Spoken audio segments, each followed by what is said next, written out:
একজন নিম্নমানের জান্নাতি, মানে সবচেয়ে শেষের দিকে যারা জান্নাতে যাবে, তাদের সাথেই দুজন করে হুরুন ঈন, আহাল পরিবার তো আছেই, গিলমান পানপাত্র নিয়ে চারপাশে ঘোরাফেরা করবে।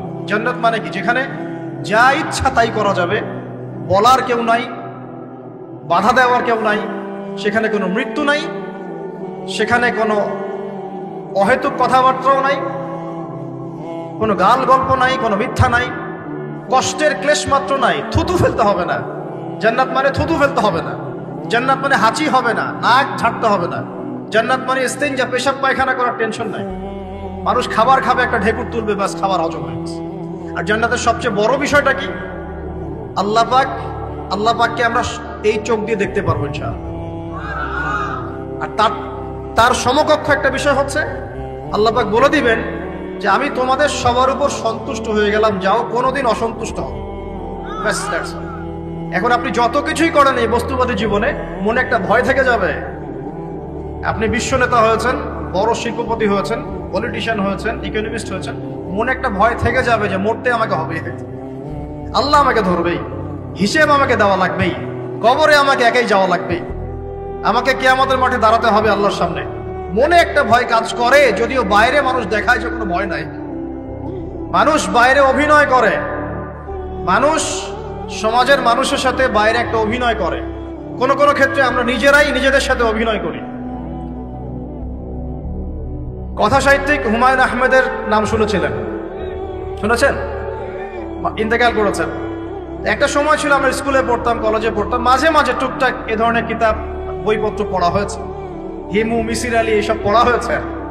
শরৎচন্দ্র, বঙ্কিমচন্দ্র, রবীন্দ্রনাথ, নজরুলের কবিতাগুলো, ইভেন শেক্সপিয়ার, অ্যাডাম স্মিথ সহ, যিনি অর্থনীতির জনক। যাই হোক, তিনি তার বইয়ের মধ্যে লিখেছিলেন যে এই পুরো দুনিয়াটা হচ্ছে অভিনয়ের মঞ্চ। কথা সাহিত্যিক, তিনি বলছেন তার মতো করে এই পুরো দুনিয়াটাই অভিনয়ের মঞ্চ, আর আমরা সবাই নিজ নিজ জায়গায় অন্যের সাথে অভিনয় করছি। কোনো কোনো ক্ষেত্রে আমরা নিজেরা নিজেদের সাথে অভিনয় করছি। তিনি বলছিলেন আমরা সবাই অভিনেতা, আর সবচেয়ে বড় অভিনেতা হচ্ছে পলিটিশিয়ানরা, কারণ তাদেরকে অনেক বড় মঞ্চে অভিনয় করতে হয়। এটা আমার কথা না, হুমায়ুন আহমেদের কথা, পড়ে দেখেন তো। আল্লাহ পাক পাঠিয়েছেন তার ইবাদত করতে, আর এই বস্তুবাদী জগৎ আমাদেরকে ভুলিয়ে দিল কিভাবে? কয়েকটা প্রলোভন দিল। প্রথম প্রলোভন হচ্ছে টাকা, তারপরে জীবনে কি করব প্রতিষ্ঠিত হওয়ার চিন্তা, তারপরে চাই আরো চাই এই একটা আকীদা দর্শন, তারপরে আমার স্ত্রী সন্তান আহাল পরিবারের কি হবে, আর আরেকটা দর্শন আছে, এটাকে বলে চারবাক দর্শন। এবং দুঃখের সাথে বলতে হয় আমাদের রবীন্দ্রনাথ ঠাকুর কিন্তু এই দর্শনের মানুষ ছিলেন। চারবাক কিরকম? তার কবিতা পড়লে দেখবেন লিখে আছে, দুহাতে যা পাও হাত পেতে নাও, দুহাতে যা পাও হাত পেতে নাও, বাকির খাতা শূন্য থাক, বাকির খাতা শূন্য থাক। ঠিক চারবাক দর্শন, এটা ফিলোসফি পড়েছেন, এখানে অনেক টিচারও আছেন আমি জানি, তারা এই কথাগুলো বুঝবেন। চারবাক দর্শন কেমন? ঋণ করে ঘি খাও, ঋণ করে ঘি খাও, যতদিন বাঁচবে সুখে বাঁচবে, এটা হলো চারবাক দর্শন। তো দুহাতে যা পাও হাত পেতে নাও, বাকির খাতা শূন্য থাক, মিল আছে না?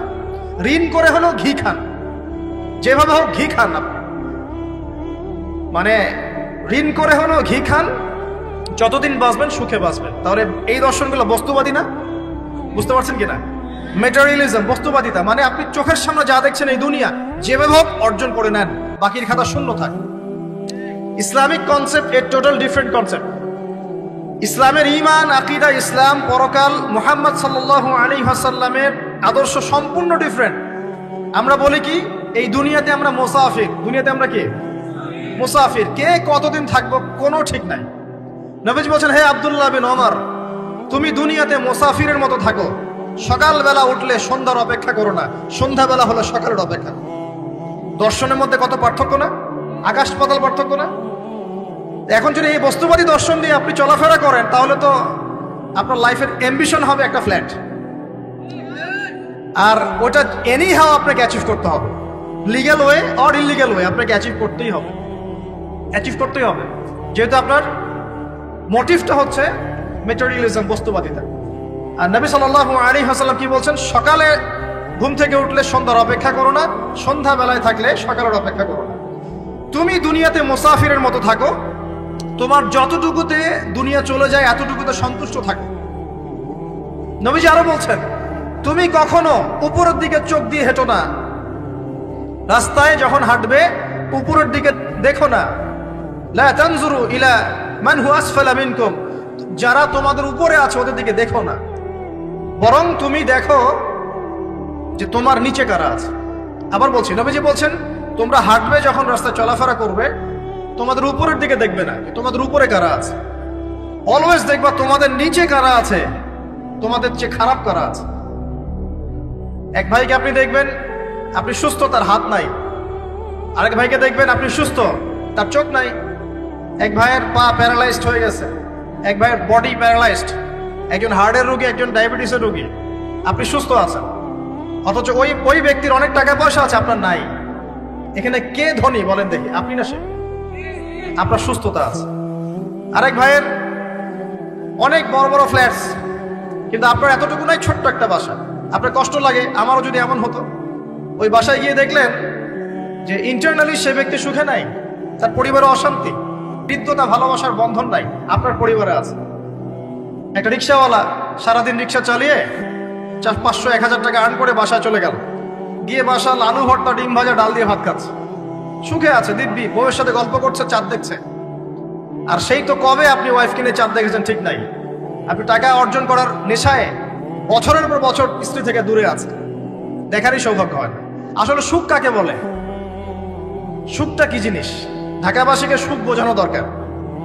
সুখটা কি জিনিস? সুখটা হচ্ছে ইন্টারনাল পিস। যখন আপনি বা আমি নিজেকেও বলছি, যখন আমরা আল্লাহকে পাবো, আল্লাহ পাকের ইবাদতের মধ্য দিয়ে, রাসূলের সুন্নতের মধ্য দিয়ে অল্পে তুষ্ট থাকতে পারবো, যা আছে এতে শুকরিয়া আদায় করব, আপনার চেয়ে সুখী মানুষ দুনিয়াতে কেউ নাই, কেউ নাই দুনিয়াতে। কিন্তু বস্তুবাদিতা আপনাকে এই আকীদা ও আদর্শ থেকে সম্পূর্ণ ডিমোটিভেট করে দিবে। আপনাকে খালি চাই আরো চাই, ওই যে দু হাতে যাবো হাত পেতে নাও, বাকির খাতা শূন্য থাক। আর আমাদের দর্শন, দু হাতে যাবো হাত পেতে নাও না, বরং দুনিয়াতে যতটুকু পাও এতটুকুতে সন্তুষ্ট থাকো, বাকির খাতা শূন্য থাক না, বাকির খাতা পূর্ণ হোক। মানে পরকালটা বাকির খাতা না, পরকালের বাকির খাতাটা পূর্ণ হোক। প্রয়োজনে দুনিয়ার সব চলে যায় যাক, প্রয়োজনে দুনিয়ার সব যদি চলেও যায় যাক, তারপরে বাকির খাতা কি হোক? পূর্ণ হোক। এটাই আল্লাহ রাব্বুল আলামিন সূরা আ'লার মধ্যে বলছেন, বাল তুসিরুনাল হায়াতাদ দুনিয়া, তোমরা এই দুনিয়ার জীবনটাকেই প্রাধান্য দিয়ে থাকো। ওয়াল আখিরাতু খায়রুন ওয়া আবকা, কিন্তু আখিরাত হচ্ছে সবচেয়ে উত্তম এবং চিরস্থায়ী। তো প্রিয় ভাই এবং বোনেরা যারা আলোচনা শুনছেন, আজকে আমাদের প্রথম সবক হওয়া উচিত দুনিয়ার নেশায় আমরা না পড়ি। আল্লাহ পাক আমাদেরকে তৌফিক দান। এর মানে এই না আমরা দুনিয়ার প্রোগ্রেসে যাব না, অবশ্যই যাব, আমরা অবশ্যই যাব। পুরো নেশন জাতিগতভাবেই আমাদেরকে এই ওয়ার্ল্ডের সমকক্ষ তো হতে হবে, হবে কি না? আমরা কি ওয়ার্ল্ডের সমকক্ষ হতে পেরেছি? আপনাদের কি মনে হয় যে মিলস, ইন্ডাস্ট্রিজ, ফ্যাক্টরিজ, সেতু, ফ্লাইওভার এইগুলো করলেই মনে হয় যে ওয়ার্ল্ডের সমকক্ষ হওয়া যায়?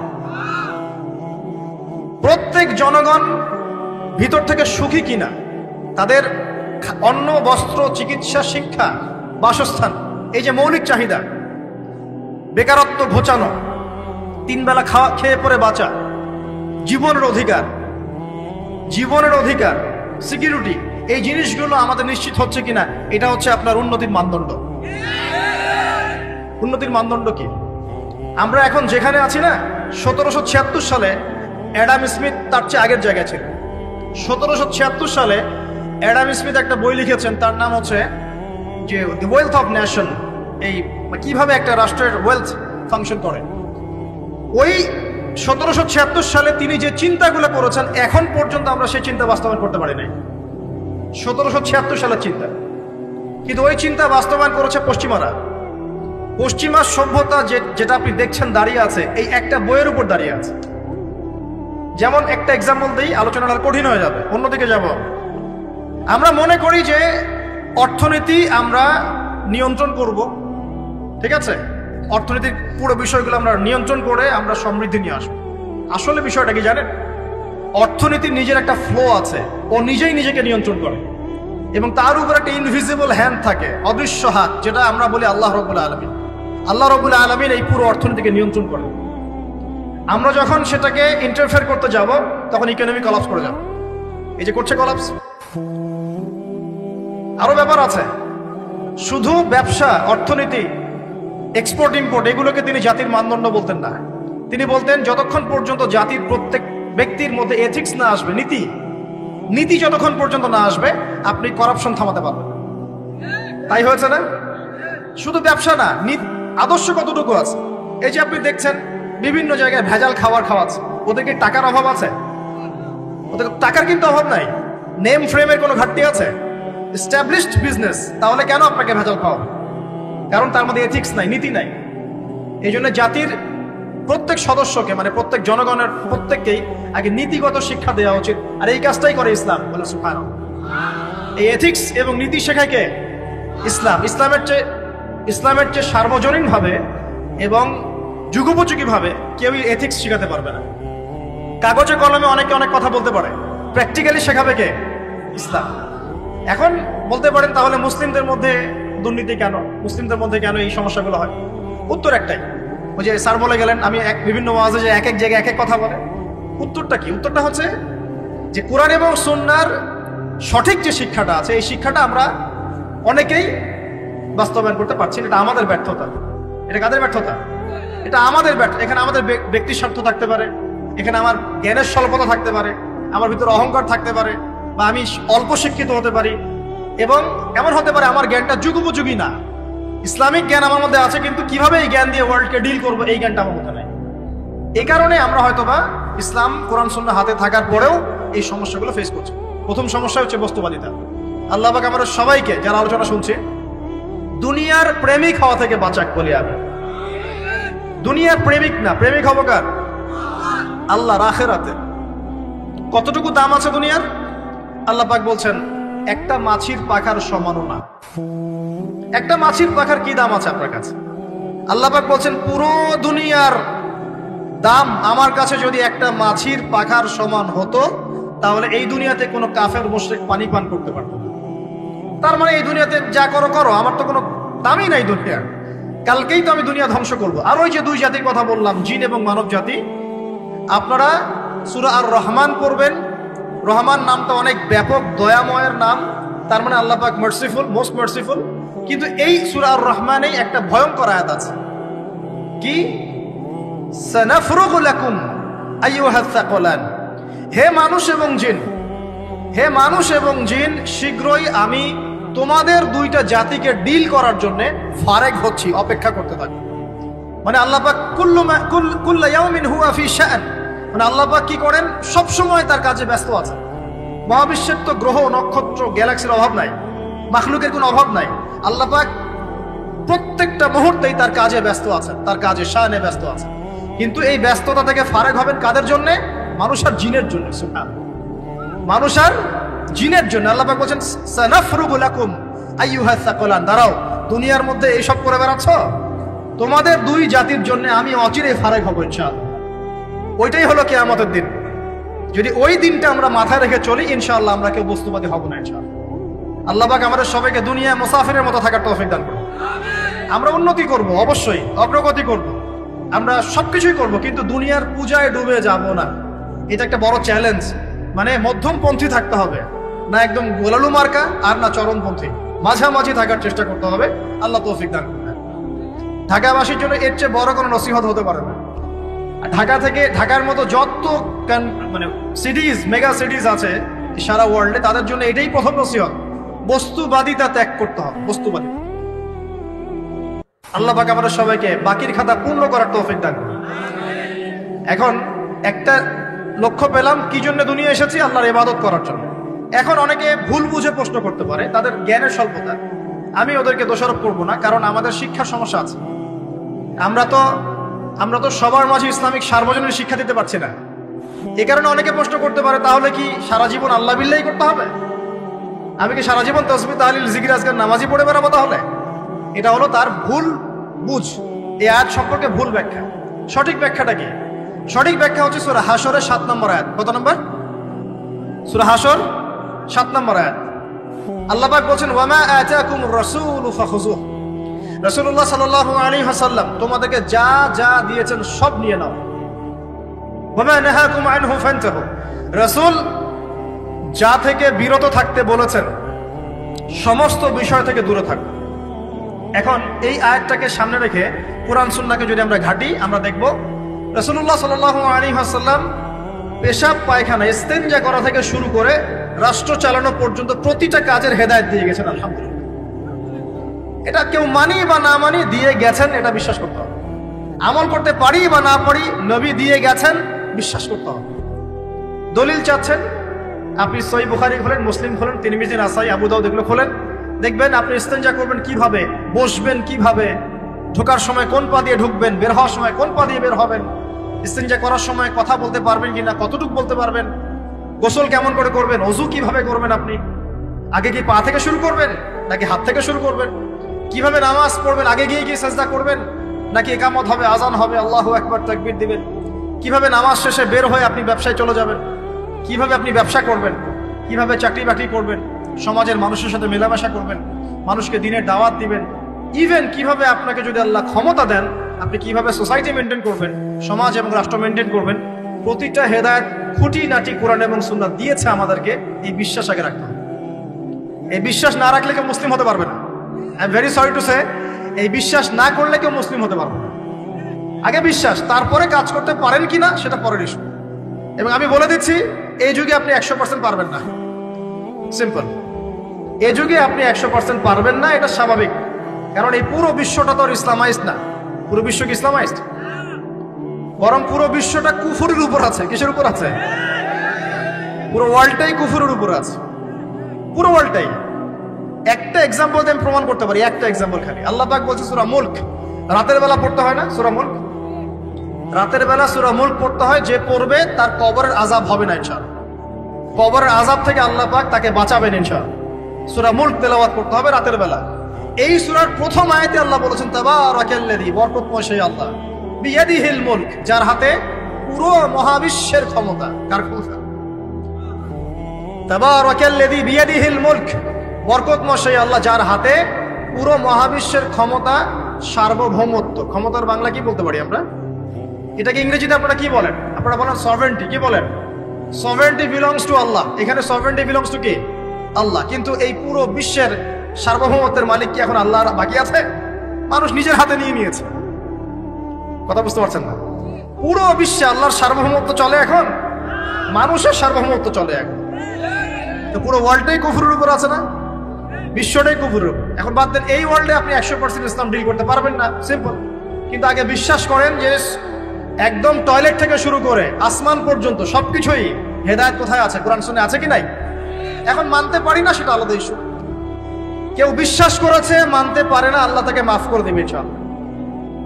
বিশ্বাস করেছি, মানতে পারিনি, আল্লাহ মানে বিশ্বাস করেছি, আমল করতে পারি নাই, হে আল্লাহ আমল করতে গিয়েছি, প্রতিবন্ধকতা পেয়েছি, সমাজ এমন ছিল না, বিশ্ব এমন ছিল না, আমি পারি নাই, আল্লাহ মাফ করে দাও। ইনশাআল্লাহ আল্লাহ মাফ করে দিবে ইনশাআল্লাহ। কারণ আল্লাহ পাক বলেছেন, কারো আমল নামায় যদি শিরকের পাপ না থাকে, যে কোনো গুনাহ আল্লাহ যাকে ইচ্ছা মাফ করে দিবে। আমল নামায় এখানে শিরকের পাপ রাখা যাবে না, যে কোনো গুনাহ আল্লাহ যাকে ইচ্ছা মাফ করতে পারেন। বুঝাচ্ছি, মনে করেন একজন জেনা করেছেন, আল্লাহ মাফ করুন। ওই জেনাকার ব্যক্তি যদি বিনা তওবাতেও মারা যায়, তওবা করে নাই, বিনা তওবাতেও মারা যায়, কাল কিয়ামতের মাঠে আল্লাহ পাক তাকেও মাফ করতে পারেন। আল্লাহু আকবার। কিন্তু একজন ব্যক্তি শিরক করেছে, তওবা না করে মারা গেছে, আল্লাহ তাকে মাফ করবে। এখন শিরকের পাপ ছাড়া যে কোনো পাপ আল্লাহ মাফ করবেন ইনশাআল্লাহ। সো আগে আকীদা পোষণ করি যে হ্যাঁ, কোরআন সুন্নাহয় সবকিছুর সমাধান আছে আল্লাহ। এখন আমি আমল করতে গিয়ে হয়তো পারছি না, এখন আমার বিশ্বাস চলমান বিশ্বের সাথে সাংঘর্ষিক হচ্ছে, এবং এই বিশ্বাসকে দমিয়ে দেওয়ার জন্য কি করা হচ্ছে? এই বস্তুবাদিতার মতো আদর্শগুলো আপনার সামনে তোলা হচ্ছে। এখানে উত্তরটা কি? এখানে উত্তরটা হচ্ছে, দেখুন, ইবাদত মানে শুধুমাত্র নামাজ, রোজা, হজ, যাকাত নয়। ইবাদত মানে শুধুমাত্র নামাজ, রোজা, হজ, যাকাত নয়, বরং আমার জীবনের প্রতিটা সেক্টরই ইবাদত বলে কাউন্ট হবে যদি আমি সেই কাজটাকে নবীর সুন্নাত অনুযায়ী করতে পারি। আমার কথা কি বুঝতে পারছেন? এই হলো ব্যাখ্যা, ওয়া মা খালাকতুল জিন্না ওয়াল ইনসা ইল্লা লিয়াবুদুন। আমি জিন আর মানুষকে শুধু আমার ইবাদত করার জন্যই সৃষ্টি করেছি। আপনার ইস্তেঞ্জা করাটা ইবাদত। সুবহানাল্লাহ। আমার ইস্তেঞ্জা করা কার প্রয়োজন? আমার না ইসলামের, না আল্লাহ পাকের? নাউজুবিল্লাহ। ইস্তেঞ্জা কার জন্য করি? আমার প্রয়োজন। আমাকে এখন ইস্তেঞ্জা করতে হবে, কষ্ট দিচ্ছে আমাকে। খাবার খাবেন, কার জন্য খাচ্ছেন?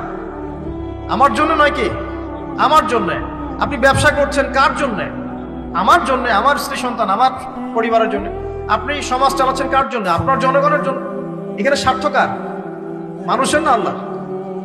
আমার স্বার্থ, আমার স্বার্থে আমি এই সব কাজগুলো করব, নবীর সুন্নাহ অনুযায়ী করব, তাহলে দুনিয়াবি কাজগুলোতেও আল্লাহ পাক নেকি দিয়ে দিবেন ইনশাআল্লাহ। কেমন দুনিয়াবি কাজ? স্ত্রী সহবাস করা, স্ত্রীর সাথে ভালোবাসা, প্রণয় বিনিময় করা। আপনি স্ত্রীর দিকে তাকিয়েছেন, নেকি হয়েছে। স্ত্রীর হাতটা ধরেছেন, নেকি হয়েছে। স্ত্রীকে আদর করেছেন, নেকি হয়েছে। তার মুখের মধ্যে ভাত তুলে দিয়েছেন, নেকি হয়েছে। আপনার ছেলেকে আদর করে কোলে নিয়েছেন, নেকি হয়েছে। মা ছেলেকে দুধ পান করাচ্ছে, নেকি হচ্ছে। আপনি ভাইকে 5টা টাকা দিয়ে সহযোগিতা করলেন, নেকি হচ্ছে। একজন এসে বসতে পারছে না, জায়গা ছেড়ে দিলেন, নেকি হচ্ছে। ইভেন রাস্তায় হাঁটছেন, এক মুসলিম ভাইয়ের সাথে সাক্ষাৎ হলো, সালাম দিলেন, মুচকি হাসি দিলেন, নেকি হয়ে গেল। তাহলে আমরা কিভাবে বলতে পারি যে ইসলাম কি শুধু নামাজ, রোজা, হজ জাকাতকেই স্বীকৃতি দেয়? এগুলো করতেই দুনিয়াতে আসছি, নাকি সব কাজই ইবাদত? আমার আলোচনা কি কঠিন হয়ে যাচ্ছে? আমাদের জীবনের প্রতিটা কাজই ইবাদত, যদি সেটা রাসূল সাল্লাল্লাহু আলাইহি ওয়াসাল্লামের সুন্নাহ মতো করা হয়। 3টা জিনিস খেয়াল রাখতে হবে। কয়টা জিনিস ভাই? এক, সেই ইবাদত হতে হবে আল্লাহর সন্তুষ্টির জন্য। এই যে আমি স্ত্রীর মুখে ভাত তুলে দিচ্ছি, তার কাছ থেকে কিছু পাওয়ার আশায় নয়, আমি দিচ্ছি আল্লাহর সন্তুষ্টির জন্য। আমি যে একজন মুসলিম ভাইকে হাসি মুখে সাক্ষাৎ করলাম, ও আমাকে ভালো বলবে, পরে আমাকে হেল্প করবে, এমন এই জন্য নয়, আল্লাহ পাক সন্তুষ্ট হবেন তাই। আমি নামাজে দাঁড়িয়েছি, লোকে আমাকে ভালো বলবে এই জন্য দাঁড়াই নাই। দাঁড়িয়েছি কেন? যাতে আল্লাহ আমাকে কালকে আমাদের মাঠে বাঁচাবে। আমি দাড়ি ছেড়ে দিয়েছি কেন?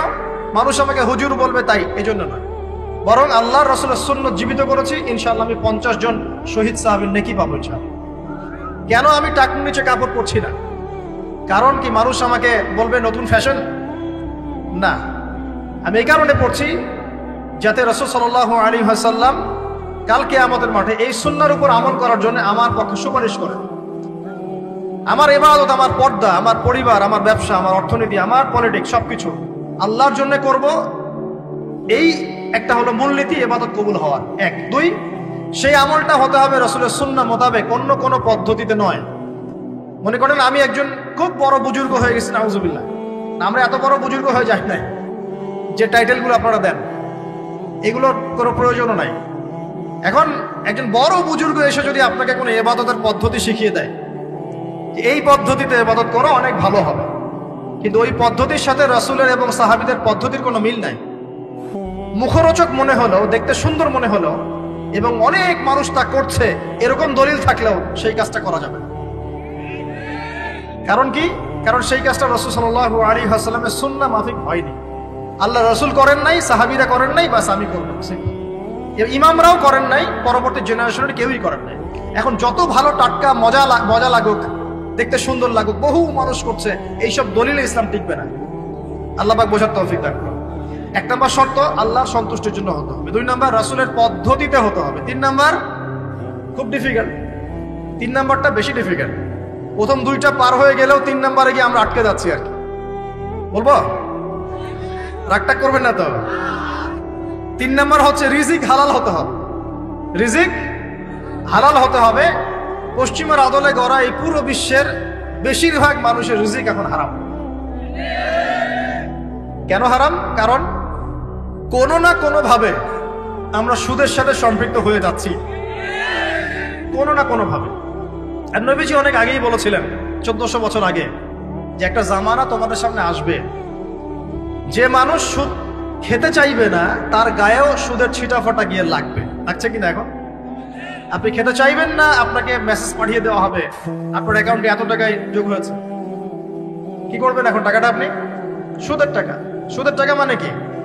1 দিরহাম যে ব্যক্তি সুদ খেয়েছে, সে যেন 36টা মেয়ের সাথে জেনার পাপ করেছে। সহিহ বুখারী হাদিস, একদম অকাট্য, সহিহ, সনদ সহিহ। এমন না জয়ীফ জাল, এমন নয়। 1 দিরহাম যে ব্যক্তি সুদ খেয়েছে সে যেন 36 বার জেনা করলো, নবী সাল্লাল্লাহু আলাইহি ওয়াসাল্লাম বলেছেন। আর এই হাদিস তো আপনারা জানেন যে সুদের পাপের 73টা শাখা আছে। নিচের শাখা হচ্ছে মায়ের সাথে জেনা করা, মাকে বিয়ে করা, আর উপরের শাখা হচ্ছে আল্লাহ এবং তার রাসূলের সাথে যুদ্ধ করা।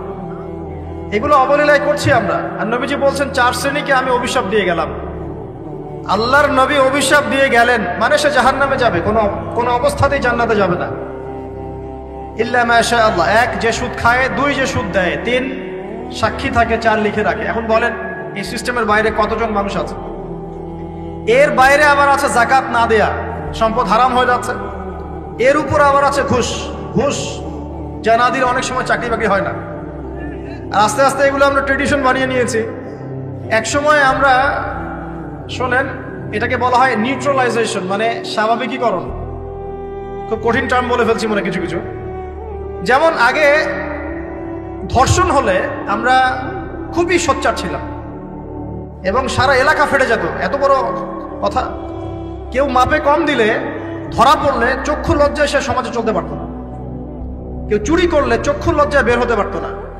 আস্তে আস্তে আস্তে আস্তে আস্তে আস্তে এই যে মাপে কম দেয়া বলেন, সুদ বলেন, জেনা বলেন, আস্তে আস্তে পাপগুলোকে আমরা নিউট্রালাইজেশন করে ফেলেছি, নিউট্রালাইজ হয়ে গেছে। হ্যাঁ, ধর্ষণ ডেইলি 4-5টা হয়, সুদ সবাই খায়, আমিও খাই, জেনা তো সবাই করে, বয়ফ্রেন্ড গার্লফ্রেন্ড ফ্রি মিক্সিং আছে, আমি করলে সমস্যা কি? ওর তো 4টা, আমার তো মাত্র 1টা। ওর চেয়ে আমি ভালো। ওর 5টা বয়ফ্রেন্ড, আমার তো 1টা। ওর 4টা গার্লফ্রেন্ড, আমার তো 1টা। আমি তো ভালো। আমার ছেলে খুব ভালো, শুধু মাঝে মাঝে একটু ড্রিঙ্কস করে, ব্যাপারটা এরকম আর কি। তো এই যে পাপকে নিউট্রালাইজেশন করা হচ্ছে আস্তে আস্তে, স্বাভাবিকীকরণ। এই ফ্লোতে আমরা মোটামুটি সবাই পড়ে গিয়ে এখন রিজিক হারাম হয়ে যাচ্ছে। ঘুষ দিতে হয় না, চাকরি হবে না। আবার দেখেন জাকাত না দেওয়ার মধ্য দিয়ে রিজিক হারাম করে ফেলছি, সুদ খাওয়ার মধ্য দিয়ে করছি, ঘুষ নেওয়ার মধ্য দিয়ে করছি, কোনো কোনো ক্ষেত্রে করাপশন, অন্যের সম্পদ আত্মসাতের মধ্য দিয়ে করছি। এর বাইরে যারা ব্যবসা করছি, আমরা যে দুধে দেওয়া তুলসী পাতা এমনও নয়, কোনো কোনো সময় মাপে কম দিচ্ছি। এই যে টাটকা জিনিস বলে ভেজাল খাওয়াচ্ছি, 3 দিনের বাসি তেল দিয়ে ইফতার রান্না করে খাওয়াই দিবে, বলবে একদম টাটকা জিনিস। রমজান মাস আসছে সামনে না, কত যে মানুষ বের হবে যারা তারাবির নামাজ পড়বে একদম 20 রাকাত, ওখানে রাকাত নিয়ে ঝগড়া হবে। ঠিক ওরাই যখন দেখবেন বিকালে দুপুরে ইফতার বিক্রি করবে, বিভিন্ন পণ্য বিক্রি করবে, দেখবেন যে দুনিয়ার বাসি পচা আপনাকে খাওয়াই দিবে। এই শ্রেণীর মানুষের ধারণা যে লা ইলাহা ইল্লাল্লাহ শুধু মসজিদে আছে, বাজারে নাই। এটা ধারণা, লা ইলাহা ইল্লাল্লাহ মুহাম্মাদুর রাসূলুল্লাহ, এটা মসজিদে আছে, বাজারে, সমাজে, অন্য জায়গায় নাই। এটা তাদের ধারণা। তাদের এই ধারণা অচিরেই ভাঙবে যখন মৃত্যুর দূত চলে আসবে। তখন বুঝবে লা ইলাহা ইল্লাল্লাহ একটা সার্বজনীন কালিমা, যেটা জীবনের সব ক্ষেত্রেই চলতে হবে। আল্লাহ পাক আমাদেরকে বোঝার তৌফিক দান। ব্যবসা করছি আলহামদুলিল্লাহ, অ্যাটলিস্ট সুদ খাচ্ছি না। তবে এতটুকু মনে রাখবেন, ব্যবসায়ীদের অসততার কারণে, আমানতের খেয়ানতের কারণে একটা আযাব আসে। হাদিসের মধ্যে আসছে একটা আযাব আসে। নবীজি বলেছেন, যখন একটা জাতির ব্যবসায়ীরা মাপে কম দেওয়া শুরু করে, মিথ্যা কসম করে পণ্য বিক্রি করা শুরু করে এবং আমানতের খেয়ানত করে, তখন ওই জাতির উপর দুর্ভিক্ষ চাপিয়ে দেওয়া হয়। কি চাপিয়ে দেওয়া হয়? দুর্ভিক্ষ চাপিয়ে দেওয়া হয়। মনে করছেন যে হয়তো দুর্ভিক্ষ নাই, পুরো ওয়ার্ল্ড ওয়াইড একটা নীরব দুর্ভিক্ষ চলছে এখন আস্তে আস্তে। সকালে একটু আগে বলেছিলাম না, গরিব মানুষ আলু ভর্তা, ডাল আর ডিম ভাজা দিয়ে ভাত খেত আগে। এখন তারা বলে আমরা ডিমই দেখতে পারি না চোখে। ডিমও খাওয়ার এখন সামর্থ্য হচ্ছে না অনেকেরই। আপনি শোনেন, আমি একটা জব করতাম, মনে করেন স্যালারি পেতাম 5,000 টাকা, এখন পাচ্ছি 10,000 টাকা। কিন্তু 10,000 টাকা স্যালারি পাওয়ার পরেও আগে 5,000 টাকা দিয়ে আমি সংসার চালাতে পারতাম, এখন 10,000 টাকা দিয়ে পারছি না। কারণ কি? কারণ হচ্ছে মুদ্রাস্ফীতি, দ্রব্যমূল্যের ঊর্ধ্বগতি, এর পাশাপাশি আছে আমানতের খেয়ানত করা, করাপশন এবং কিছু অসৎ ব্যবসায়ীর এই দুরভিসন্ধি। এসবের কারণে সাফার করছি কারা? আপনি তো সাফার করবেন না, কারণ আপনার তো ফ্ল্যাট আছে বড়। আপনি তো সাফার করবেন না, বিকজ আপনার আমার তো 3 বেলা খাওয়ার টাকা পয়সা আছে। এই যে আমি এসেছি, আমাকে ভালো অঙ্কের হাদিয়া দিচ্ছি, আমি তো সাফার করবো না। সাফার কে করবে?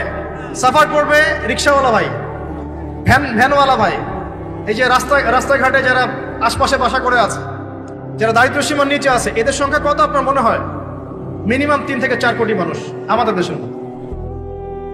মনে হচ্ছে পপুলেশনটা কম? উমর রাদিয়াল্লাহু আনহু বলতেন, আমি ভয় করি যদি আমার অধীনে একটা মেষপালক, মানে যে মেষ চড়ায়, এই মেষপালক এবং তার মেষ যদি না খেয়ে মারা যায়, আমি ভয় করি আল্লাহ কাল কিয়ামতের মাঠে আমাকে দাঁড় করিয়ে বলবেন, হে ওমর, তোমার তত্ত্বাবধানে এই ব্যক্তি না খেয়ে মরল কেন? এগুলো হিস্ট্রি হয়ে গেছে জাদুঘরে। এগুলো কোথায়? যা মিউজিয়ামে, হিস্ট্রি মিউজিয়ামে। কিন্তু এটাই ইসলাম। এখন সলিউশন কি? একটু এই জায়গায় কথা বলে সামনে যাই, একটু মনোযোগ দেন।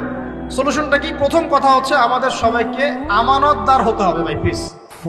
যে যার জায়গা থেকে আমানতের পরিচয় দিয়ে আল্লাহ পাক তৌফিক দান করুন।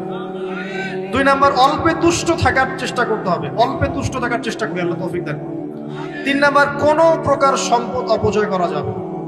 কোনো প্রকার সম্পদ না, ব্যক্তিগত না, সোশ্যাল না, আমরা জনগণ, রাষ্ট্রীয় সম্পদ, কোনোভাবেই সম্পদ অপচয় করা যাবে। আমরা প্রচুর অপচয় করি, প্রচুর। আমরা জনগণরাই করি। আমরা কি দুধে দেওয়া তুলসী পাতা মনে করছেন নাকি?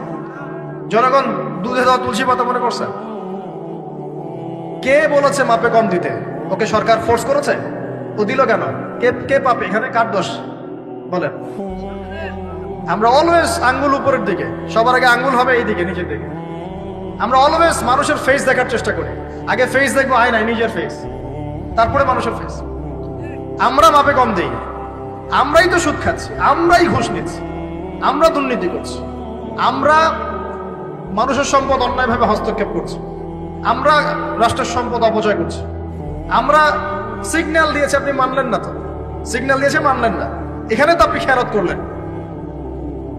টোল দিয়েছে, টোল, আপনি ফুস করে গাড়িটা টান দিয়ে চলে গেলেন, আপনি তো খেয়ানত করলেন। এখানে এই ট্যাক্স তো রাষ্ট্রের পাওনা ছিল। দীর্ঘদিন বিল পড়ে আছে, আপনি দিচ্ছেন না বিল, ট্যাক্সের টাকা দিচ্ছেন না, বিল দিচ্ছেন, আপনি তো খেয়ানত করছেন। এই হিউজ অ্যামাউন্ট অফ যদি করাপ্টেড মানিগুলোকে এক জায়গায় করা যায় না, বাংলাদেশ হবে নিউ ইয়র্ক একদম এক থেকে নিবে। বস্তুবাদিতার কথা বলছি, বস্তুবাদিতার দিক থেকে, কনস্ট্রাকশন এইসবের দিক থেকে আর কি, life, first lane of life, এই দিক থেকে যে জিডিপি এরকম থাকবে যদি সব করাপশনের টাকাগুলোকে আপনি জড়ো করতে পারতেন। কিভাবে সম্ভব? কে নিবে এই উদ্যোগ? আল্লাহ পাক এমন ব্যক্তিত্ব উপর থেকে নিয়ে আসুন বলি আমি। দোয়া করতে কোনো দোষ আছে? XYZ whoever he is, এটা বড় কথা না। বড় কথা হচ্ছে কার হাতে ইনসাফ প্রতিষ্ঠা হয়। আল্লাহ পাক তৌফিক দান। আল্লাহ পাক আমাদের সবাইকে তৌফিক দান, সবাইকে সবার জায়গা থেকে সৎ হওয়ার তৌফিক দান। আল্লাহ পাক সবার আগে আমাকে সৎ হওয়ার তৌফিক দান এবং আপনাদের সবাইকে সৎ হওয়ার তৌফিক দান। আগে ভালো মানুষ হই, আগে ভালো মানুষ হই। আমি আমাদের মাদ্রাসার স্কুলের টিচারদেরকে আগে বুঝাই, ছাত্রদেরকে এই পুঁথিগত বিদ্যা পরে শেখান, আগে শিখান তারা কিভাবে ভালো মানুষ হবে। ওদেরকে মোরালিটি শিখান, এথিক্স শিখান। বই পুস্তকে ডিগ্রি সার্টিফিকেট অর্জন করে আমি কি করব যদি আমি ভিতর থেকে মানুষ হতে না পারি? অনেক ডিগ্রি আছে আমার, কিন্তু আমি তো হিংসা করি মানুষকে, আমি আত্মঅহংকারে ভোগী, আমি অন্যের উন্নতি দেখতে পারি না, আমি মিথ্যা বলছি, প্রতারণা করছি। তাহলে আমি তো ভিতর থেকে পুঁথিগত বিদ্যায় দক্ষ হয়ে আল্লাহর কাছে পার পাবো না। পাবো? আল্লাহ পাক আমাদের সবাইকে ভিতর থেকে ভালো হওয়ার তৌফিক দান করুন বলি আমি। এটা করতে হলে প্রথম ট্র্যাক যেটা বললাম ভাই, দুনিয়ার নেশায় ডুবে যাওয়া যাবে না। দুনিয়াকে আমরা মনে করব দুনিয়া আমার প্রয়োজন, যতটুকু আমার হয়ে যায় সন্তুষ্ট থাকবে। আমরা অল্পতে তুষ্ট থাকার মানসিকতা লালন করি, আল্লাহ পাক তৌফিক দান করুন।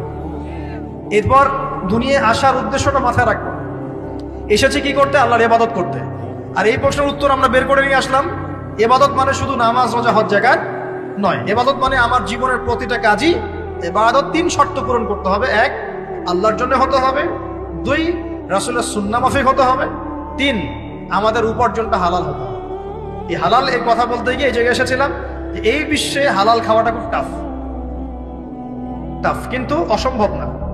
এখানে এই আয়াতের উপর আমল করলেই ইনশাআল্লাহ আল্লাহ মাফ করে দিবেন। সেটা হলো ফাত্তাকুল্লাহা মাসতাতা'তুম, ফাত্তাকুল্লাহা মাসতাতা'তুম। আল্লাহ পাক বলেছেন তোমরা সাধ্য মতো আল্লাহকে ভয় করো, তোমরা সাধ্য মতো ভয় করো।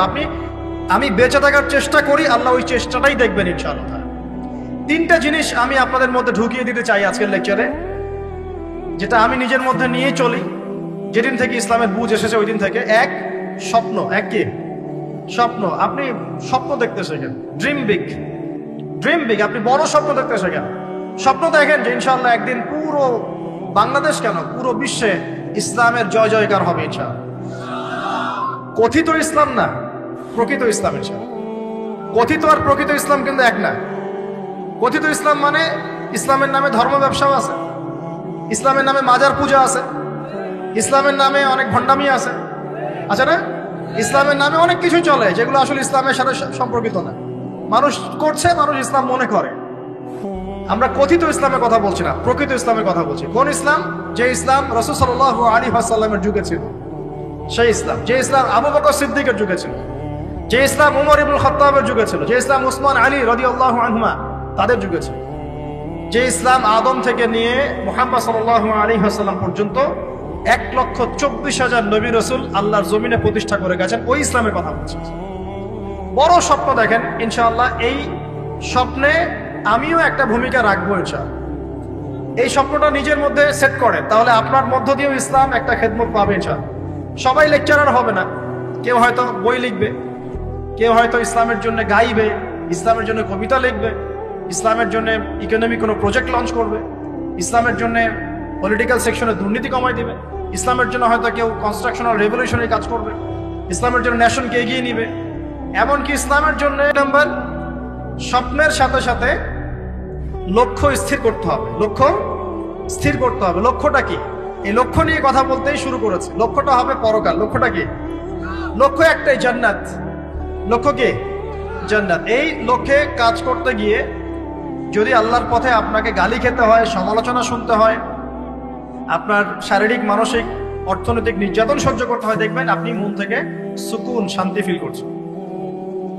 এই পথে যদি হোঁচট খেয়ে পড়েও যান, শান্তি লাগবে, ভালো লাগবে যে আমি আল্লাহর জন্য করেছি, আল্লাহ আমাকে এটার আজর দিবে। চাও মানুষ আমাকে অনেক ভালো বলছে, এর মানে এই নয় যে আমি জান্নাত পেয়ে গেছি। আবার মানুষ আমাকে ছিছি করছে, এর মানে এই নয় যে আমি জাহান্নামে চলে গেছি। প্রকৃত ভালো আর মন্দের মানদণ্ড আল্লাহ ফিক্স করবেন ইনশাআল্লাহ কাল কিয়ামতের মাঠে। ফামান যুহজিহা আনিন নার ওয়া উদখিলাল জান্নাতা ফাকাদ ফাজ। ওই দিন আল্লাহ পাক যাদেরকে জাহান্নামের আগুন থেকে বাঁচাবেন, জান্নাতে ঢোকাবেন, একমাত্র তারাই সফল, আর কেউ সফল নয়। আমি বলি এই আয়াত হচ্ছে, দিস আয়াত is the definition of success. এই আয়াত হচ্ছে সাফল্যের সংজ্ঞা। এই যে সাফল্য সাফল্য বলি আমরা, বাবা তোমাকে সফল হতে হবে, মা তোমাকে সফল হতে হবে, হ্যাঁ, what is the definition of success? আপনারা কি মনে করেন সাফল্যের সংজ্ঞা কি? দিস আয়াত, এই আয়াত সূরা আলে ইমরান ভার্স নাম্বার 185, 185 নম্বর আয়াত সূরা আলে ইমরান। এই আয়াতটা হচ্ছে দ্য ডেফিনেশন অফ সাকসেস, সাফল্যের সংজ্ঞা। ফামান যুহজিহা আনিন নার ওয়া উদখিলাল জান্নাতা ফাকাদ ফাজ।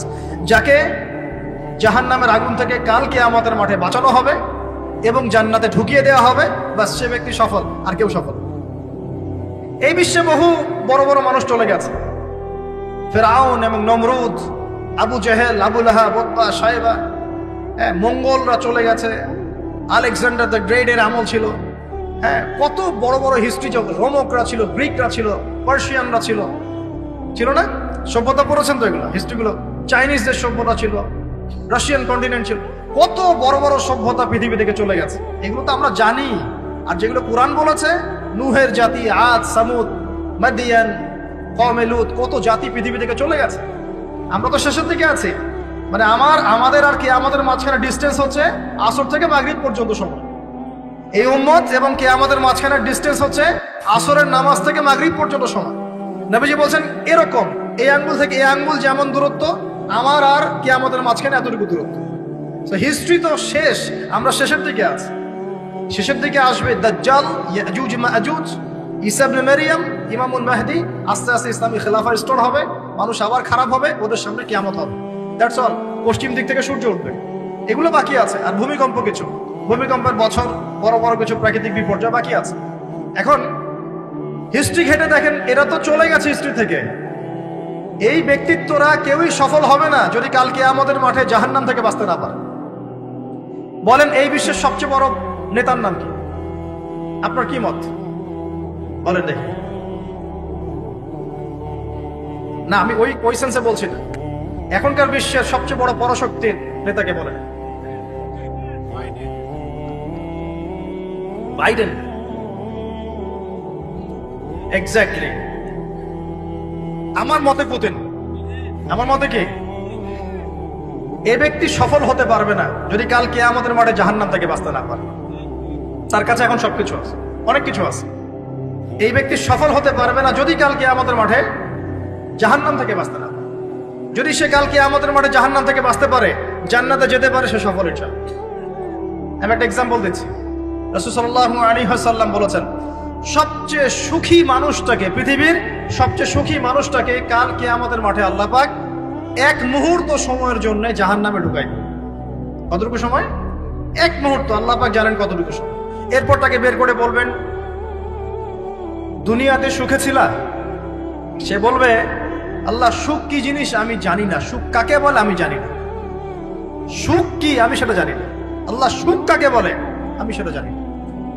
আর এই পৃথিবীর সবচাইতে নির্যাতিত, নিপীড়িত এবং দুঃখ ক্লেশে ভরা মানুষটাকে আল্লাহ পাক এই এক মুহূর্তের জন্য জান্নাতে ঢুকিয়ে দিয়ে বের করে নিয়ে আসবে।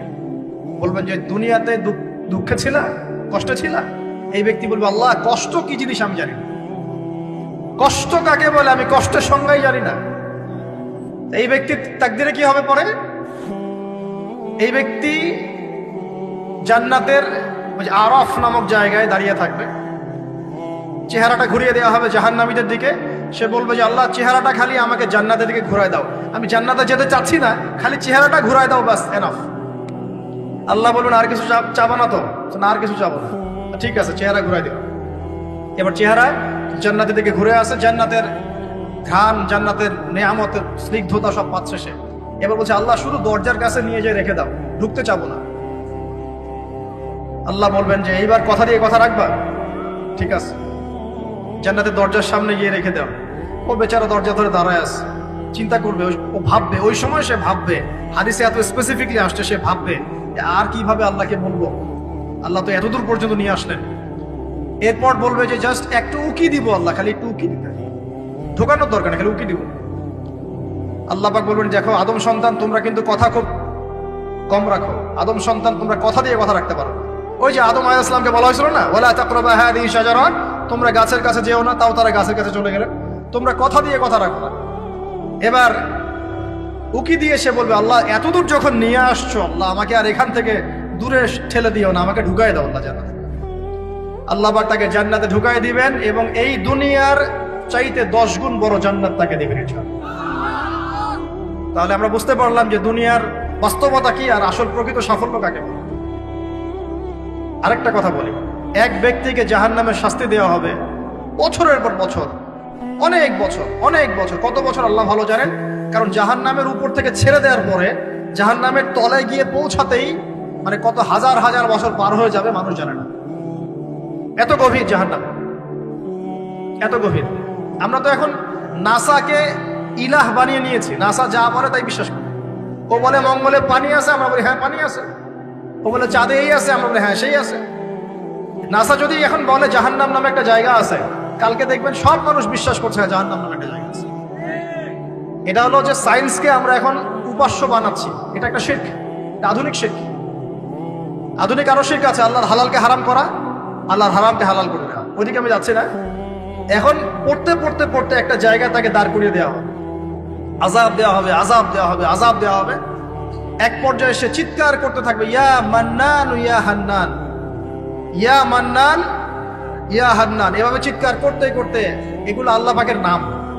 এগুলো কি আল্লাহ পাকের নাম। আল্লাহ পাক বলবেন, দেখো জাহান্নামের অতল গভীরে কোন আমার বান্দা আমাকে ডাকছে, কি হাজত তার, নিয়ে আসো। ওকে জিজ্ঞাসা করা হবে কি প্রয়োজন। সে শাস্তির অভিযোগ করবে, শাস্তির অভিযোগ করে তাকে বলবে যে আমার এই শাস্তি আমি সহ্য করতে পারছি না, আল্লাহ আমাকে এইটা দাও সেটা দাও, আমাকে, আমি যেখানে থাকি সে থাকার জায়গাটা ভালো না, আমি যেখানে বসি বসার জায়গা ভালো না, এরকম অনেক কথা বলতে থাকবে। আল্লাহ পাক তখন তার গুনাহগুলোকে স্মরণ করাবেন, মানে তার এই অবস্থা কেন হলো এটা স্মরণ করা। এবার সে ব্যক্তি পিছনে ফিরে, তাকে আবার পাঠিয়ে দেওয়া হবে, যাও পিছনে ফিরে যাও।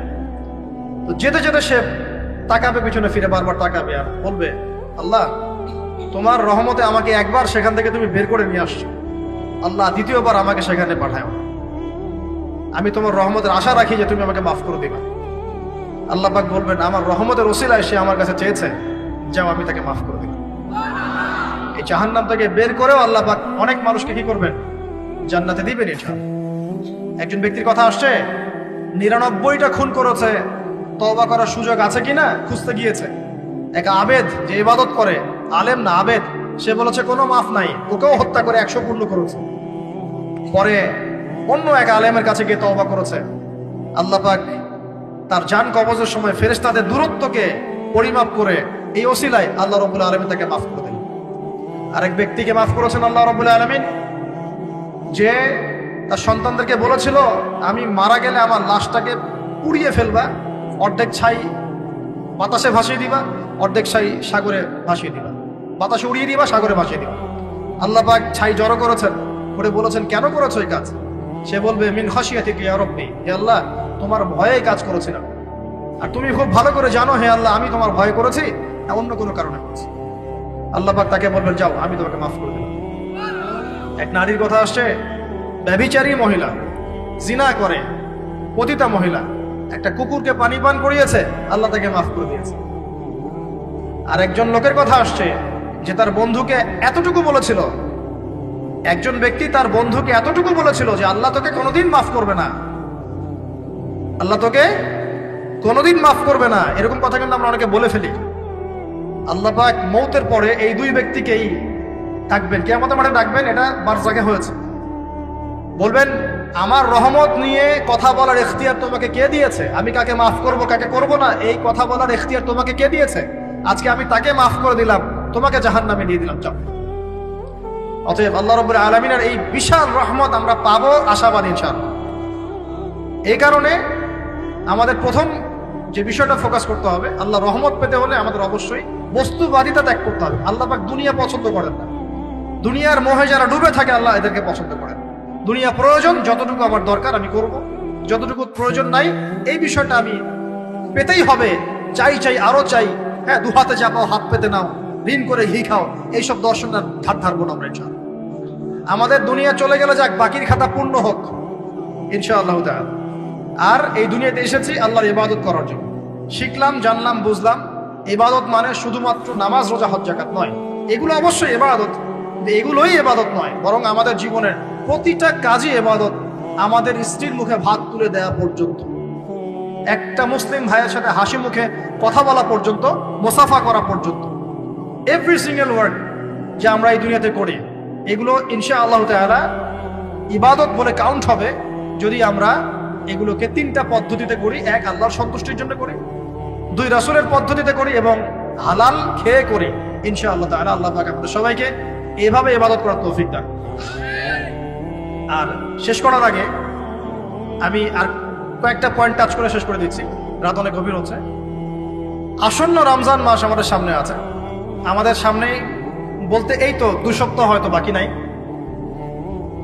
আমি কয়েকটা পয়েন্টস খালি আপনাদের সাথে শেয়ার করবো, যে এই পয়েন্টগুলো যদি একটু ফোকাস করি, রমজান মাসটা গুনাহ মাফের উৎসব হবে ইনশাআল্লাহ।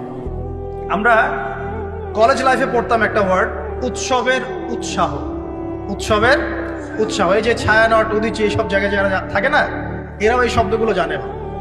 উৎসবের উৎসাহ, ওরা বলে যে জাগতে হবে রাত আলো জেলে রেখে উৎসবের উৎসাহে, মানে রাত জাগতে হবে আলো জেলে রেখে উৎসবের উৎসাহে। আমাদের এই দুনিয়ার জীবনের হায়াত কিন্তু খুব লম্বা না, খুব লম্বা কি 60 থেকে 70, এর মধ্যে আল্লাহ পাক কিছু উৎসবের উৎসাহ দিয়েছেন।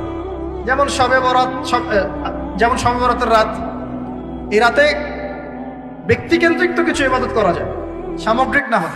এই রাতে আল্লাহ পাক সবাইকে মাফ করেন, 2 শ্রেণীর মানুষ বাদ দিয়ে, মুশরিক, মুশাহিদ, শিরক করে যারা, হিংসা বিদ্বেষ পোষণ করে যারা, এদের বাদ দিয়ে। শাবান মাস বেশি বেশি নবী রোজা রাখতেন, আরাফার দিন, আশুরা, মুহররম, জিলহজ মাসের প্রথম 10 দিন, কিছু উৎসবের উৎসাহ আল্লাহ দিয়েছেন, দেন নাই? সবচেয়ে বড় উৎসব কোনটা বলেন তো? এই যে রমজান মাস। এখন এই মাসে আলো জ্বালা থাকবে উৎসবের উৎসাহে। কিভাবে? প্রথম কথা বলি, দুনিয়াবি বাজার ঘাট, শপিং টপিং যা যা আছে আগে ভাগে এই কয়দিনে করে ফেলেন, যাদের সামর্থ্য আছে। যাদের সামর্থ্য নাই তারা, আমি বলেছি প্রজেক্ট করতে হবে, সোশ্যাল প্রজেক্ট। আমরা সামর্থ্যবানদের টাকাগুলোকে কিছু সৎ মানুষ কালেক্ট করবেন, করে যাদের সামর্থ্য নাই তাদের ঘরে মাসের বাজার পৌঁছে দেবে। করা যাবে না ইনশাল্লাহ? আমরা যারা এইসব জায়গায় থাকি আমরা মনে করি সোসাইটির সবাই এমন। সোসাইটির সবাই এমন নয়। অনেক মানুষ সাথে খেয়ে পরে থাকতে পারে না, সবাই আমাদের মতো খায় না। আমরা 10টা আইটেম নিয়ে বসি খেতে, অনেকের আলু ভর্তা জোটে না, আছে না? আমরা আমাদের যাকাত, আমাদের ওশর, আমাদের ফিতরা, আমাদের সাদাকাতুল ফিতরা, আমাদের সাদাকা এবং ইফতারের প্রজেক্টগুলোকে সুন্দর করে প্যাকিং করে 1 মাসের বাজার করে দেওয়ার ক্ষমতা আমাদের নাই। একজন করে পরিবারের দায়িত্ব নেওয়ার ক্ষমতা আমাদের নাই। আপনি একটা নেন, আপনি একটা নেন, আপনি একটা নেন, আপনি 2টা নেন, আপনি 5টা নেন। দেখবেন ইনশাআল্লাহ তাআলা যখন আমরা খাবার ভাগাভাগি করে খাবো, ইনশাআল্লাহ সমাজে দারিদ্রতা কমে যাবে। কি উন্নতি, কি সবার মধ্যে সম্প্রীতি ছড়িয়ে দেওয়া উন্নতি, সবার মধ্যে এই যে ভালোবাসা ছড়িয়ে দেওয়াটা কিন্তু সমাজের উন্নতি। উন্নতি মানে আমরা আসলে কি বুঝি? খালি কনস্ট্রাকশন নির্মাণ করার উন্নতি? সবার মধ্যে সম্প্রীতি ছড়িয়ে দেওয়াটা উন্নতি। ইভেন এই প্রজেক্টে আপনি অমুসলিম ভাইকেও শরিক করতে পারেন। হ্যাঁ, যাকাতের অর্থ অমুসলিমকেও দেয়া যায়, তার অন্তর ইসলামের দিকে আকর্ষিত হবে ইনশাআল্লাহ। মুসলিমরা আমাকে সহযোগিতা করেছে, তার আমাদের রিলিজিয়নের প্রতি তার একটা সফট কর্নার তৈরি হবে ইনশাআল্লাহ। এগুলো করা বন্ধ করেছে বলেই তো অন্যরা এগুলো কাজ করছে। আর নীরবে আস্তে আস্তে বাংলাদেশে বহু মানুষ বিধর্মী হয়ে যাচ্ছে, কিন্তু খবর রাখেন না। আল্লাহ পাক আমাদেরকে বোঝার তৌফিক দান করুন। আগে রমজানের প্রিপারেশন নেন, এটা গেল একটা পারিবারিক ইকোনমিক প্রিপারেশন। আধ্যাত্মিক প্রিপারেশন কি? হুট করে রমজান মাসে গিয়ে সব ইবাদত একসাথে ধরা যায় না। এই কারণে এখন থেকেই নামাজ, তেলাওয়াত, তাফসির পড়া, একটু তাহাজ্জুদ, চাষতের নামাজ, ইশরাকের নামাজ, জিকির আজগার, এগুলো একটু ধরার চেষ্টা করি, যাতে রমজান মাসে গিয়েই আমি একদম যেন মোমেন্টামটা যেন ধরতে পারি ইনশাআল্লাহ। আল্লাহ পাক তৌফিক দান। 3 নম্বর হচ্ছে অপচয় করবো না রমজান মাসে। অনেকদিন বলছি 5টা খেজুরে যদি ইফতার হয়ে যায়, 6 নম্বর খেজুর আপনার খাওয়ার দরকার নাই, আপনি দান করে দেন। 2টো জামা দিয়ে ঈদ হয়ে যাচ্ছে, 4টা জামা কেনার দরকার নাই, বাকি 2টো দান করে দেন। আপনার পরিবারের জন্য যদি 30 কেজি চাল যথেষ্ট হয়, 40 কেজি কেনার দরকার নাই, বাকিটা দান করে দেন। বহু মানুষ রমজান মাসে ইফতার করবে, ইফতার করে আল্লাহর কাছে বদদুয়া করবে, দেখে নিয়ে বলবে যে আল্লাহ আমি ইফতার করার খাবারটুকু পাচ্ছি না। পুরো বিশ্বের ইকোনমিক অবস্থা কিন্তু সুবিধার না। আস্তে আস্তে আমাদের এগুলো বুঝতে হবে। আল্লাহ পাক আমাদেরকে শুধু কোরআন তেলাওয়াত করলেই তো হবে না, এগুলো অর্থ তো বুঝতে হবে। কোরআন হাদিস দিয়ে বিশ্বটাকে তো ডিল করতে হবে, হবে কি না? আল্লাহ তৌফিক এনায়েত করুন। অপচয় না করি। আর রমজান মাস আসার আগেই আল্লাহর ওয়াস্তে সবার ঘরে ঘরে কোরআন এবং কোরআনের তাফসির কেনা চাই। এই রমজান মাস আমরা কোরআন পড়ে শেষ করে দেবো ইনশাআল্লাহ। রমজান মাসের সবচেয়ে ইম্পর্টেন্ট জিনিসটা কি বলেন তো? কোরআন নাজিল হওয়া। শাহরুর রমাদানাল্লাযী উনজিলা ফীহিল কুরআন। রমজান সেই মাস যে মাসে কি নাজিল হয়েছে? কোরআন। অতএব সবচেয়ে ইম্পর্টেন্ট পার্ট রমজানের কোরআন। যারা কোরআন তেলাওয়াত করতে জানি না, পড়া শিখবো, রাজি আছি ইনশাআল্লাহ? রমজান মাসের পুরো 30 দিন আমরা কোরআন তেলাওয়াত করা শিখবো ইনশাআল্লাহ। স্থানীয় ইমাম থাকতে পারেন, টিচার থাকতে পারেন, অনলাইনে শিখতে পারেন, অফলাইন কোর্স করতে পারেন, যেভাবে হোক আপনাকে শিখতে হবে। এর পাশাপাশি যারা হাফেজ এবং আমরা টুকটাক যারা আরবি বুঝি, আমাদের প্রতি নসিহত হচ্ছে রমজান মাসে 30 দিনে প্রতিদিন 1 পারা করে আমরা তাফসীর পড়বো। 30 দিন 30 পারা শেষ ইনশাআল্লাহ। পারা যাবে ইনশাআল্লাহ? রমজান মাসে আর কি কাজ করব? তারাবি সালাত জামাতে পড়ার চেষ্টা করব। আর যে তারাবি জামাতে পড়বে সে 5 ওয়াক্ত নামাজ তো অবশ্যই জামাতে পড়তে হবে। জামাত যদি কোনো কারণে মিস হয়ে যায়, নামাজ বাদ। একাকী হলেও নামাজ পড়তে হবে।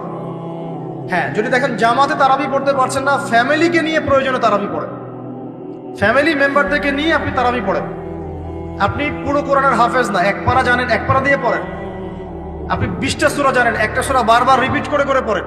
নামাজটাকে ধীরস্থির ভাবে লম্বা করেন। রাসূলুল্লাহ সাল্লাল্লাহু আলাইহি ওয়াসাল্লামের মতো তিনি লম্বা করে ধীরস্থির ভাবে রমজান মাসে কিয়াম করতেন। আল্লাহ আমাদের তৌফিক দান করুন। আর যাকাত যাদের ফরজ হয়েছে রমজান মাসে অবশ্যই যাকাতগুলো দিয়ে দিব ইনশাআল্লাহ। যাকাত নিয়ে ডিফারেন্ট লেকচার আসবে ইনশাআল্লাহ, অনলি যাকাতের উপরে। যাকাত নাই, ইসলামিক অর্থনীতির ভিত্তি থাকবে না। যাকাত প্রতিষ্ঠা না করতে পারলে চিরস্থায়ীভাবে সমাজ থেকে দারিদ্রতা দূর করা যাবে না, কোনোভাবেই যাবে না। আপনি অ্যাডাম স্মিথের বই সমাজে কায়েম করে ছেড়ে দেন, তারপরেও দেখবেন যে সমাজে দারিদ্রতা দূর হচ্ছে না 100%। যতক্ষণ পর্যন্ত মুহাম্মদ সাল্লাল্লাহু আলাইহি ওয়াসাল্লামের ছেড়ে যাওয়া এই যাকাত ভিত্তিক অর্থনীতি প্রতিষ্ঠা না করতে পারছে। আমি চ্যালেঞ্জ করলাম, অ্যাডাম স্মিথের বই দি ওয়েলথ অফ নেশন আপনি প্রতিষ্ঠা করে দেন সমাজের মধ্যে, দেখবেন যে 100% দারিদ্রতা দূর হবে না, কখনো না। মুহাম্মদ সাল্লাল্লাহু আলাইহি ওয়াসাল্লাম রেখে যাওয়া সুন্নত যাকাতটা চালু করে দেন, দেখবেন ইনশাআল্লাহ কেউ না খেয়ে মারা যাবে না ইনশাআল্লাহ। এটা প্র্যাকটিক্যাল। অ্যাডাম স্মিথের জন্ম হয় নাই যখন উমর রাদিয়াল্লাহু আনহু এই যে তার খেলাফত চালাতেন, তখন কি তার জন্ম হয়েছে নাকি? উমর রাদিয়াল্লাহু আনহু যুগে একটা মানুষ দেখাতে পারবেন দারিদ্র সীমা নিচে বাস করে? তখন ওয়েলথের মানদণ্ড কি ছিল? গোল্ড কয়েন, গোল্ড, দিনার। সাহাবীরা ছেড়ে যেতেন দিনার, দিরহাম। আমরা ছেড়ে যাই কাগজ। কি ছেড়ে যাই?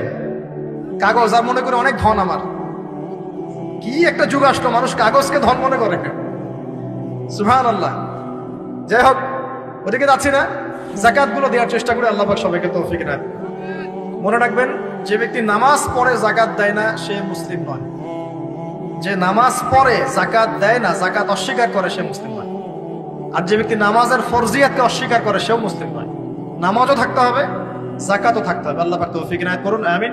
আর সবশেষ কথা হলো, রমজান মাসে আমরা যেটা বুঝি খাবার আর পান করা ছেড়ে দেওয়ার নাম রোজা, এটাও ভুল কনসেপ্ট। শুধু খাবার আর পানীয় ছেড়ে দেওয়ার নাম রোজা বা সওম নয়, বরং আল্লাহ পাকের নিষেধকৃত যাবতীয় কবিরা গুনাহ ছেড়ে দেওয়ার নাম হচ্ছে সওম। সওম রেখে যদি আমি জেনা করি, গার্লফ্রেন্ডের সাথে চ্যাটিং করি, আর ডেটিং করতে যাই, কফি খাই, হ্যাঁ, ইউনিভার্সিটিতে আমি বসে বসে তার সাথে ডেট করি, ফোনে চ্যাট করি, এখানে ওখানে লুকিয়ে লুকিয়ে দেখা করি, মিথ্যা কথা বলি, মাপে কম দেই, সুদ খাই, মিথ্যা কথা বলি, প্রতারণা করি ইত্যাদি। রোজা রেখে যদি এই কাজগুলো আমরা করি, রোজা ভেঙে যাবে। বিশ্বাস করেন, রোজাটা ভেঙে যাবে, রোজা থাকবে না। নবীজি বলছেন, এই রোজা রাখুক বা না রাখুক, আল্লাহর কিছুই যায় আসে না। আল্লাহ পাক দেখবেনই না এর দিকে। সওম মানে আল্লাহ পাকের সমস্ত নিষেধগুলোকে বর্জন করা। একটা মেয়ে রোজা রেখেছে, বেপরদায় বাইরে চলে গেল, সওম হয়নি, সওম ভেঙে গেছে। রোজা রেখেছি, আমি বসে বসে গীবত করলাম, সওম ভেঙে গেল। রোজা রেখেছি, মিথ্যা কথা বললাম, মাপে কম দিলাম, রোজা ভেঙে গেল। আল্লাহ পাক আমাদের সবাইকে সওম রাখার মতো রাখার তৌফিক ইনায়াত করুন বলে আমি। আর সর্বশেষ কথা, এখানে আসতে পেরে আমি নিজেকে খুবই ধন্য মনে করছি, আলহামদুলিল্লাহ। একটা শিক্ষিত মহল পেয়েছি, তাই অনেকগুলো কথা মন থেকে বলে ফেললাম। এর মধ্যে যদি কোনো ভুল ত্রুটি হয়, সেটা আমার পক্ষ থেকে, আর সঠিক বিষয়গুলো আল্লাহ পাকের পক্ষ থেকে। ঢাকাবাসীর জন্য এতটুকু বলবো, বস্তুবাদী হয় না। শহরটা যেন আপনাকে বস্তুবাদী না বানাতে পারে। এখানে আমাদেরকে থাকতে হবে কেন? কারণ যেখানে মক্কা, যেখানে আবু জেহেল, সেখানেই মুহাম্মদ সাল্লাল্লাহু আলাইহি ওয়াসাল্লামের জন্ম হয়। যেখানে ইব্রাহিমের পিতা আজার, সেখানেই ইব্রাহিমের জন্ম হয় নাকি? এবং তারা একটা সময় পর্যন্ত চেষ্টা করতে থাকেন সমাজের মানুষকে সঠিক পথে আনার জন্য। যখন পারেন না, তারপর কি করেন? চলে যান। ইব্রাহিম আলাইহিস সালাম চলে গেলেন, আব্বাকে নসিহত করতে করতে ক্লান্ত, আর বোঝে না। রাসূল সাল্লাল্লাহু আলাইহি ওয়াসাল্লাম একদিন মক্কায় 13 বছর কাজ করলেন। 13 বছর দাওয়াতি কাজ করার পর মক্কার মানুষ আর তাকে সহ্য করে। সাহাবীদেরকে নিয়ে বেচারা তিনি চলে গেলেন কোথায়? তো আমরা এই শহরে থাকবো ঠিকই, এই শহর যেন আমাদেরকে বস্তুবাদী না বানাতে পারে। দুনিয়ার বেঁচে থাকবো, দুনিয়াকে প্রয়োজন মনে করে, দুনিয়ার পূজায় ডুবে যাব না। যতটুকু প্রয়োজন এতটুকুতে সন্তুষ্ট থাকবো ইনশাআল্লাহ। অবশ্যই দুনিয়ার প্রয়োজন আছে, তবে দুনিয়ার পূজায় ডুবে যাব না, মধ্যমপন্থী থাকার চেষ্টা করবো ইনশাআল্লাহ। আর এই শহরের অন্যতম সমস্যা হচ্ছে সুদ বা রিবা। আল্লাহর ওয়াস্তে রিবা ত্যাগ করার চেষ্টা করেন, আল্লাহ পাক তৌফিক দেন।